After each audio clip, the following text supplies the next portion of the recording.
மயிலை மக்களை விழித்தெடுங்கள், கட்டிய வலையை அறுத்தறியுங்கள். நீங்கள் நெட்டுக்குள்ள இருக்கிற இடத்துலதான் ஒரு 4வது வீடாக எங்கட வீடு இருந்தது. சில்லையர்வாதிருவின் வாசலிலே நீங்கள் ஒன்று கூடியதை மறந்தீர்களா? நாங்க சிறு பிள்ளைகளா இருக்க காலையில் அவர்கள் ரோந்து வருவார்கள். அந்த வேலிகளை முறிச்சு கொண்டு ஒவ்வொரு வீடுகளால தான் மாறி மாறி ரோந்து வருவார்கள். ரோட்டால் மயிலை தமிழிச்சு பாடுகிறேன், இதயம் நொந்தே பாடுகிறேன். ஒரு சின்ன குடிசை என்றாலும் போட்டு இருக்கணும் என்றுதான் நாங்கள் இப்போ தொடர்ந்து வந்து கொண்டு நாங்கள் தான் அறுத்தறிஞ்சு உள்ளுக்கு போகணும். இதுதான் நடக்க போகுது. வணக்கம். பிரதி வெள்ளிக்கிழமை தோறும் இந்த மயிலிட்டி பகுதியில் மக்கள் தொடர்ந்து தங்களுடைய போராட்டத்தை முன்னெடுத்து கொண்டு வருகின்றார்கள். பிறகு ஞாயிற்றுக்கிழமையில பெலாலி காணிகள் விடுவிப்புக்காகவும் மயிலிட்டி காணிகள் விடுவிப்புக்காக வெள்ளிக்கிழமையிலேயும் போராட்டத்தை முன்னெடுத்து கொண்டு வருகின்றார்கள். உண்மையிலேயே இந்த காணி விடுவிப்பு என்பது தொடர்ந்து மக்களால் ஒரு கோரிக்கையாகவும் தங்களுடைய போராட்ட வடிவங்கள் மூலமும் கேட்கப்படுகின்ற ஒரு விடயமாகத்தான் இருக்கின்றது. சில கூட்டங்கள் இடம்பெறுகின்றன. அது மட்டும் இல்லாமல் இழப்பீட்டுக்கான சில நடவடிக்கைகள் முன்னெடுக்கப்படுகின்றன. இருந்தாலும் கூட அவை கூட ஒரு சரியான முறையில் முன்னெடுக்கப்படையில்லை என்று தான் சொல்லுவாங்க.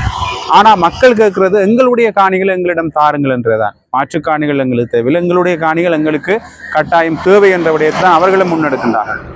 உண்மையிலேயே இந்த விஷயத்துல அரசாங்கம் என்ன வகையான நடவடிக்கை எடுக்க போன்றது என்ற ஒரு எதிர்பார்ப்பு இருக்கு. அது மட்டும் இல்லாமல் மக்களுடைய அவாக்கள் அவர்களுடைய ஏக்கங்கள் எவ்வாறு இருக்கின்றன என்பதை மக்கள்கிட்டயே கேட்டு தெரிஞ்சு கொள்ளலாம். வாங்க நேரடியாகவே காணொளிக்குள்ள செல்லலாம்.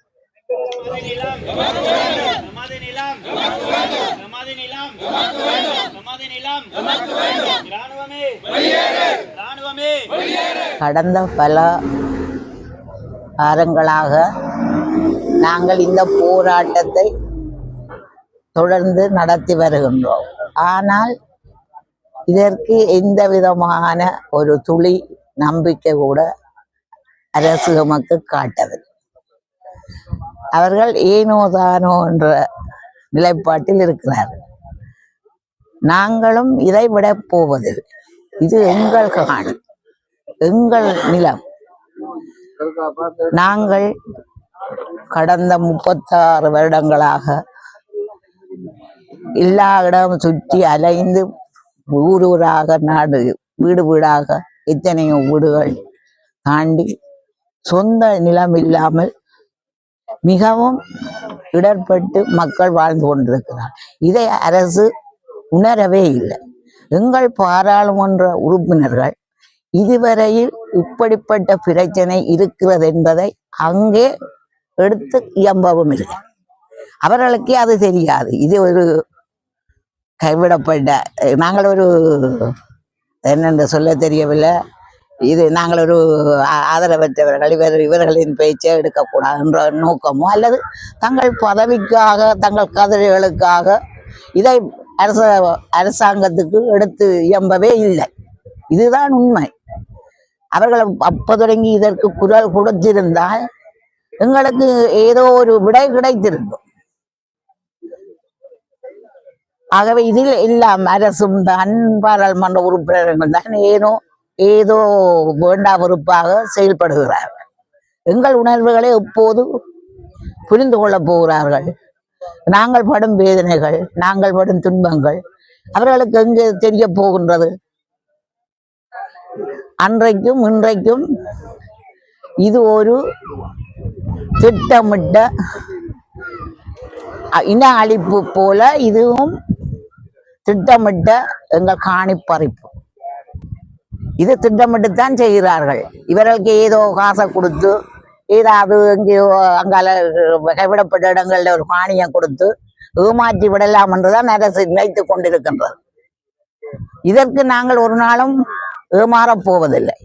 எங்கள் நிலம் எமக்கு வேண்டும். விவசாயம் எல்லாம் செய்யணும். எங்கட சொந்த நிலத்துல வந்து தாங்கள் விவசாயம் செய்து அது எங்கள் மக்களுக்கு விட்டு எப்படிப்பட்ட கட்டித்தனம்! அப்ப எங்கட மக்களுக்கு எவ்வளவு மனம் வேதனைப்பட்டிருக்கும். இதெல்லாம் தெரிஞ்சுதான் கடை வைக்கிறார்கள், கடை சாப்பாடு செய்கிறார்கள், ஜனங்கள் போய் வேண்டுதுகள். அப்ப நீங்கள் எங்கட நிலத்தை அபகரித்து கொண்டு எங்கட நிலத்துல வந்து நீங்கள் முன்னோறி கொண்டு போறீர்கள், எங்களோட சனம் என்ன பாடுபடுகிறார்கள்?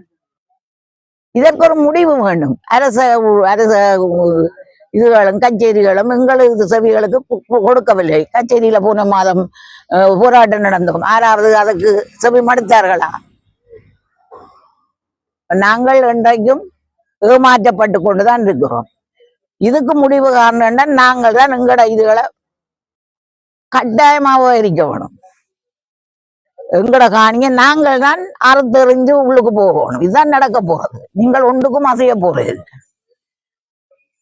மயிலை மண்ணே உறங்குவதா, சொந்த மண்ணின் வாழ்வுக்கு ஏங்குவதா, மயிலை தமிழிச்சு பாடுகிறேன், இதயம் நொந்தே பாடுகிறேன், காணிக்கை மாதா முன்றலிலே, சில்லையர் வாதிருவின் வாசலிலே, நீங்கள் ஒன்று கூடியதை மறந்தீர்களா, உங்கள் உணர்வுகள் மறத்து போனதுவா, மயிலை மக்களை விழித்தெடுங்கள், கட்டிய வலையை அறுத்தெறியுங்கள், நீங்கள் ஒன்றுபட்டால் படையோடாதோ, ஒற்றுமை மயிலை மிளிராதோ, மயிலை மண்ணே உறங்குவதா, சொந்த மண்ணின் வாழ்வுக்கு ஏங்குவதா, இனிமை மகிமை தவிழிச்சு பாடுகிறேன், இதயம் நொந்தே பாடுகிறேன்.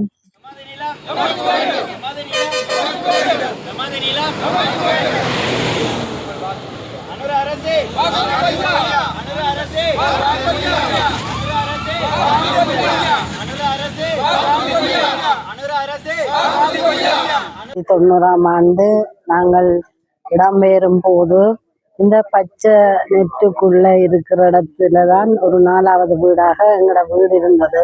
நாங்கள் சிறு பிள்ளைகளாக இங்க ஓடி சந்தோஷமாக வாழ்ந்து நாங்கள். இதுக்கு எதிராக இருக்கிறது பாடசாலை, சர்ச். எங்களோட இந்த பெரிய லேன், இந்த இடத்துலதான் பெரிய லேன், இந்த வேம்பு பக்கத்துல இருந்து அங்கால சர்ச். நான் இடம்பெயரைக்குள்ள எனக்கு 17 வயசு. நாங்கள் இடம்பெயர்ந்து போய் அங்கே எங்கட வாழ்வாதாரங்களுக்கு ஏற்ற மாதிரி இடங்களை தெரிவு செய்து ஒவ்வொருத்தரும் ஒவ்வொரு இடங்கள்ல இருந்து ஒரு இடம் இல்லை 10 வீடு 15 வீடு கூடி மாறி இருக்கிறோம். எங்களுக்கு இந்த தெற்கு பக்கத்தாலேயும் காணி இருக்கு, பலாலிலையும் காணி இருக்கு. எனக்கு பலாலியில காணி தந்தது. அதுல கட்டிடம் ஒன்று கட்டி இருக்கு. அது அது கிட்ட போகாதபடியா அது குறையா இருக்கோ எங்களோட காணியில, இல்லை அது மொத்தமாக இருக்கோ தெரியல. 3 காணிகள் இருந்துமே 3மே கொஞ்சம் காணி எங்கால விட்டு இருக்குது. ஆனா விட்டுமே எங்களோட 3 காணிகள் இருந்தும் 3மே விடப்படாத பகுதிகளுக்கெல்லாம் இருக்குது. இப்பவும் நாங்கள் இப்படியே வீடுகள் மாறி மாறி வாழ்ந்து கொண்டிருக்கிறோம்.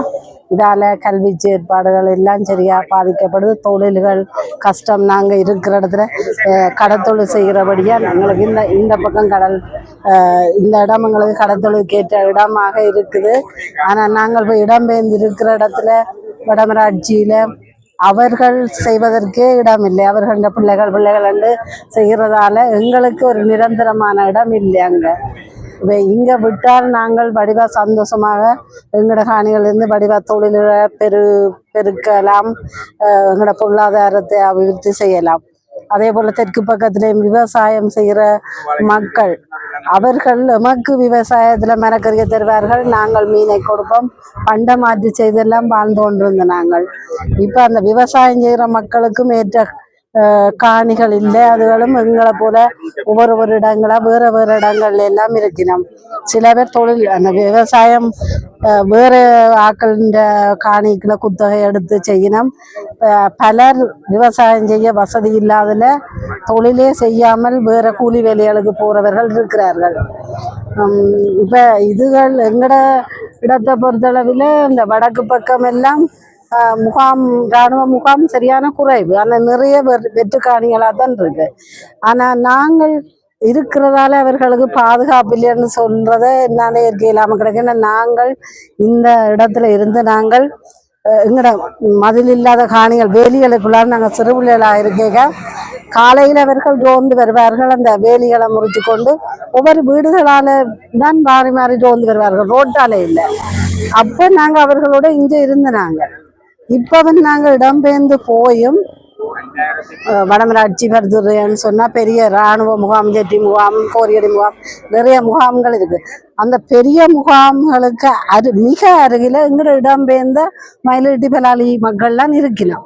கூடுதலா நாங்க ஓடினதுல இருந்து அங்க இருக்கிறோம். எங்களுக்கு இடங்களும் கிடைப்பதில்லை தான். அந்த இடத்து மக்களை விட எங்க இடம்பெயர்ந்த மக்கள் அவர்கள் கேம்புகளுக்கு பக்கத்துல இருக்கணும். அவையல் பாதுகாப்பாக இருக்கிறோம். நாங்களும் பிரச்சனை இல்லை, அவையும் பிரச்சனை இருக்கிறோம். அதே ஒரு இதாக சொல்லி எங்களை விட இல்லைன்றதை எனக்கு கண்டா சொல்லிடலாம். அவங்க கூட பாதுகாப்புக்கு அவர்கள் ஒரு பாதுகாப்பு சில இடங்கள்ல போட்டுக்கொண்டு மிகுதி இடங்களை விடலாம். அதுதான் எங்களுடைய ஆதங்கம். அதுக்கு பாதுகாப்பு இப்போ நாங்கள் தமிழ் மக்கள் எல்லா இடமும் இருக்கிறோம் தானே. அங்கேயும் கேம்புகள் இருக்கு, அங்கேயும் இராணுவ முகாம்கள் எல்லாம் இருக்கு. அங்கேயும் உங்கள் இராணுவ முகாம்களுக்கு ஏற்ற பாதுகாப்பு பிரிவினர் நிறைய பேர் எல்லா இடமும் இருக்கணும். உங்களோட பாதுகாப்பை நீங்க பார்த்து கொள்ளலாம். இதுக்கு நாங்க என்ன செய்யறோன்னு தெரியல, என்னத்த சொல்றேன்னு தெரியல. ஏதோ எங்களோட பிள்ளைகளாவது நிம்மதியா வேறு வேறு வீடுகளுக்கு மாறாம சந்தோஷமா எங்களோட காணியண்டு ஒரு சின்ன குடிசை என்றாலும் போட்டு இருக்கணும் என்றுதான் நாங்கள் இப்போ தொடர்ந்து வந்து கொண்டிருக்கிறோம். இதை இந்த ஜனாதிபதி அவர்கள் செய்வார் என்ற நம்பிக்கை அரைவாசி இருக்குது. பாப்பம், கடவுள்கிட்டையும் ஜனாதிபதியிட்டையும் கேட்டுக்கொள்கிறோம். நன்றி.